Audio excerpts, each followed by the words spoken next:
তো দেখে নাও, এটা হচ্ছে রোহনের প্রেসক্রিপশান। তো দেখলেই বুঝতে পারবে। এখন এখান থেকে তো ভালো করে তোমাদের দেখাতে পাচ্ছি না। তো এখানে দেখো এআইজিটা ভালো করেই বোঝা যাচ্ছে, রোহনের প্রেসক্রিপশান এটা। তো সেই প্রেসক্রিপশানে ওর কী কী টেস্ট করতে হবে সেগুলো কিন্তু সব দেওয়া আছে। আমাকে রোহন দুপুরবেলাতেই পাঠিয়ে দিয়েছিল, কিন্তু আমি বললাম না খুব তাড়াহুড়োর মধ্যে আছি, আমি বাড়িতে থাকতে পারছি না। দেখো এখন আমার জায়গাটা দেখে বুঝতে পারছো আমি অন্য জায়গায় রয়েছি। মানে খুব কম সময়ের মধ্যে আমি ভিডিওটা করেছিলাম, ঠিক সেই মুহূর্তে আমি প্রেসক্রিপশনটা তোমাদের সামনে তুলে দিতে পারিনি। রোহন আমাকেই প্রথম পাঠিয়ে দিয়েছিল, কিন্তু এই যে আমার পাশে এসে বকবক করে, তো ওইটুকু জায়গা আমি এডিট করতে ভুলে গেছি, তার জন্য তোমাদেরকে দেখাতে পারিনি। তো সেখানে এন্ডোস্কোপি থেকে আরম্ভ করে আরও অনেক ব্লাড টেস্ট লিখেছে। তো এই মুহূর্তে কিন্তু রোহন বাড়ি আসছে না, আর এই আপডেটটা তোমাদের কাছে আমি তখন দিতে গিয়েও মিস করে গেছি।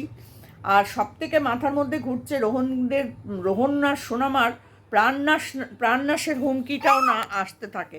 সত্যি করে একটা এত বাজে সিচুয়েশন তৈরি হয়েছে, যে সিচুয়েশনটা সত্যি করেই একটা ভয়ঙ্কর সিচুয়েশন।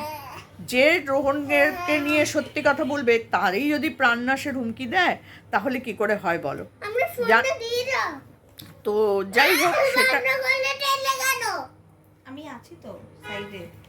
তো যাই হোক, ওর জন্য, এই মিমির জন্যই আমি সেই দুপুরে যে ভিডিওটা দিয়েছি তোমাদের কাছে, সেই ভিডিওটাতে আমি ওই জায়গাটা করেও অ্যাড করতে ভুলে গেছিলাম। কি অবস্থা বলো, আমি তাড়াহুড়ো করছি, ভিডিওটা দিয়েই আমি কলকাতা এসেছি, মানে কোনো রকমে ভিডিওটা পোস্ট করেই আমি বেরিয়ে পড়েছি। তো আমি এখন চলে এসেছি আমার বড় মেয়ের বাড়িতে, আমি একটু কলকাতায় এসেছি, তো বালিগঞ্জে এসেছি।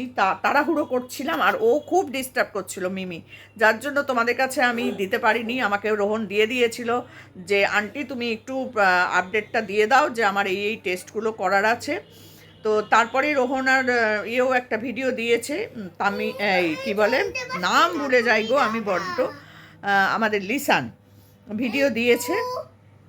তো সেখান থেকে দাঁড়িয়ে একটা কথাই বলবো যে এন্ডোস্কোপিটাও করানো খুবই দরকার, কারণ ওর পেটের প্রবলেম তো, লিভার, তারপরে এই সংক্রান্ত ব্যাপারে কিন্তু এন্ডোস্কোপিটাও করে।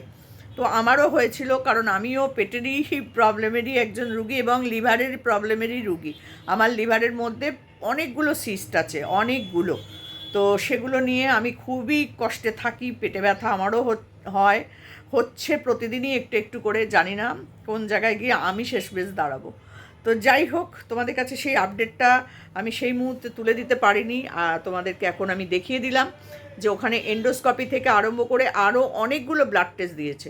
তো সেগুলো করার পর রিপোর্ট আসবে হয়তো সোমবার বা মঙ্গলবারের মধ্যে রিপোর্ট চলে আসবে, হয়তো সোমবারেই রিপোর্ট চলে আসবে, সোমবার আবার ডাক্তার দেখাবে, দেখানোর পর ওখান থেকে তারপর ও এদিকে আসার জন্য তৈরি হবে।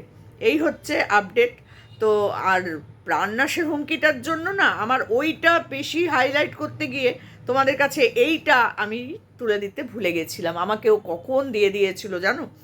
তো কি আর করা যাবে বলো, দিতে তো হবেই, তাও আমি একবার তোমাদেরকে বলে দিলাম, তোমাদেরকে দেখাবো। তুমি একটু ওই ওই আমার ওই ওই জায়গাটা বের করে দিত আমার, ওখানে একটা রোহনের ইয়েটা আছে, ভিডিওটা মা একটুখানি দাও, একটু দাও ফোনটা, আমি একটা জিনিস দেখাবো এখানে। ফোনটা না দাও, এই জন্য আমি তখন তোমাদের কাছে তুলে দিতে পারিনি জানো। মিমি এত জ্বালাতন করে না ফোনের জন্য, যার জন্য আমি সব সময় সব কিছু আপডেটগুলো পেয়েও দিতে পারি না। আমাকে দিল রোহন যে আন্টি তুমি একটু দেখিয়ে দিও, তো ওইটুকু জায়গা আমি এডিট করতে, মানে কাট করতে হয়েছে তো জ্বালানোর জন্য। তো কি বলবো বলো, এই হচ্ছে রোহনের প্রেসক্রিপশন,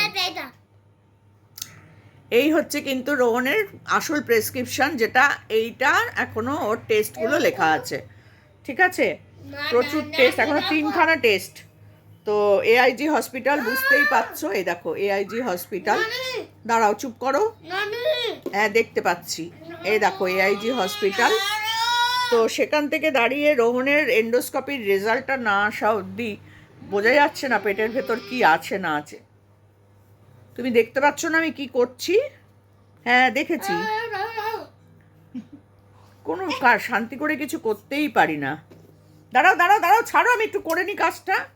দেখেছো, এইরকম জ্বালাতন করলে কি আর ভিডিও করা যায় বলো। পুরো অ্যাবডোমেনের একটা টেস্ট আছে, তারপরে তোমার ওর ব্লাড টেস্ট তো অনেকগুলো, 1টা 2টো 3টে 4টে 5টা 6টা 7টা বোধহয় ব্লাড টেস্ট। আচ্ছা, তারপরে হচ্ছে গিয়ে একটা পুরো হোল অ্যাবডোমেনের একটা কোনো টেস্ট আছে, তারপরে হচ্ছে আরেকটা কি যেন একটা আছে, ওটা আমি পড়তে পারছি না, খুব ছোট ছোট লেখা, সেটাও একটা টেস্ট আছে। রোহনের আই কার্ড, এটা হচ্ছে রোহনের আই কার্ড।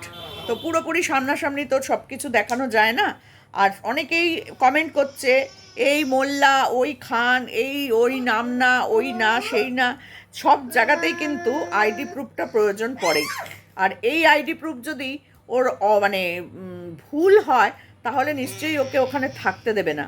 আর এখন কিন্তু সব জায়গায় খুব ভীষণ কড়াকড়ি বুঝতেই পারছো। ওই মোল্লা খান ওই নিয়ে যারা খুব চিন্তিত তারা প্লিজ চিন্তাটা বন্ধ করো, প্লিজ তোমরা চিন্তা বন্ধ করো। একটা মানুষ বাইরে গেছে, সে তার নিজের আইডি কার্ড যদি সে ঠিক না দেখাতে পারে তাহলে তার ওখানে চিকিৎসা হবে, সে ওখানে থাকতে পারবে? তারপরেও তোমরা সেই একই কমেন্ট, একই সব কিছু করে যাচ্ছ।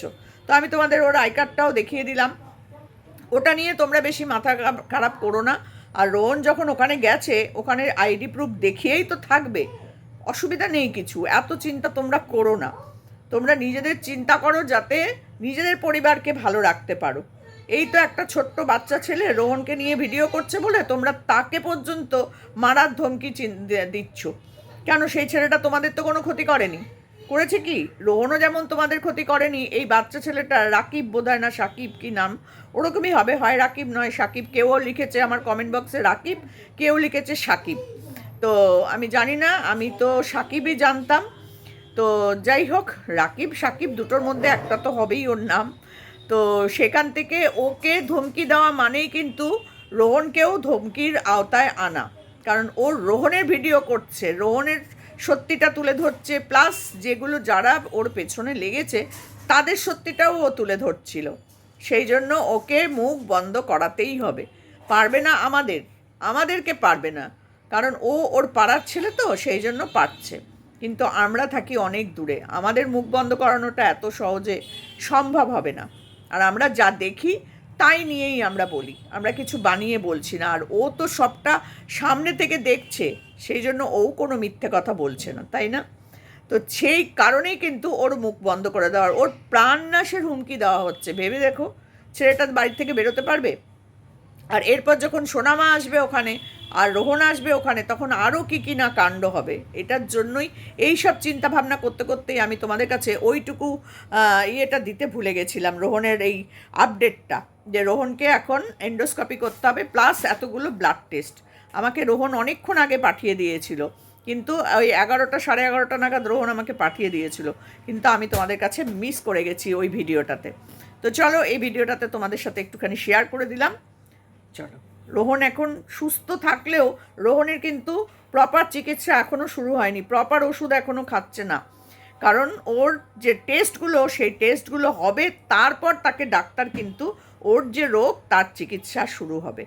তো এটা এখন আমরা যেন না ভাবি যে ওখানে গেছে মানেই রোহন সুস্থ, এটা কিন্তু নয়। আগে রিপোর্টগুলো আসবে, তারপর ডাক্তারবাবু তার সঠিক চিকিৎসা শুরু করবে। তারপর হয়তো 2-2.5 মাস 3 মাসের জন্য ওষুধ দিয়ে বাড়ি পাঠিয়ে দেবে, আবার 2-3 মাস বাদে ওকে যেতে হবে। এই হচ্ছে ওর এখন আপডেট। তো চলো, এইটুকুনিই বলার ছিল। টাটা।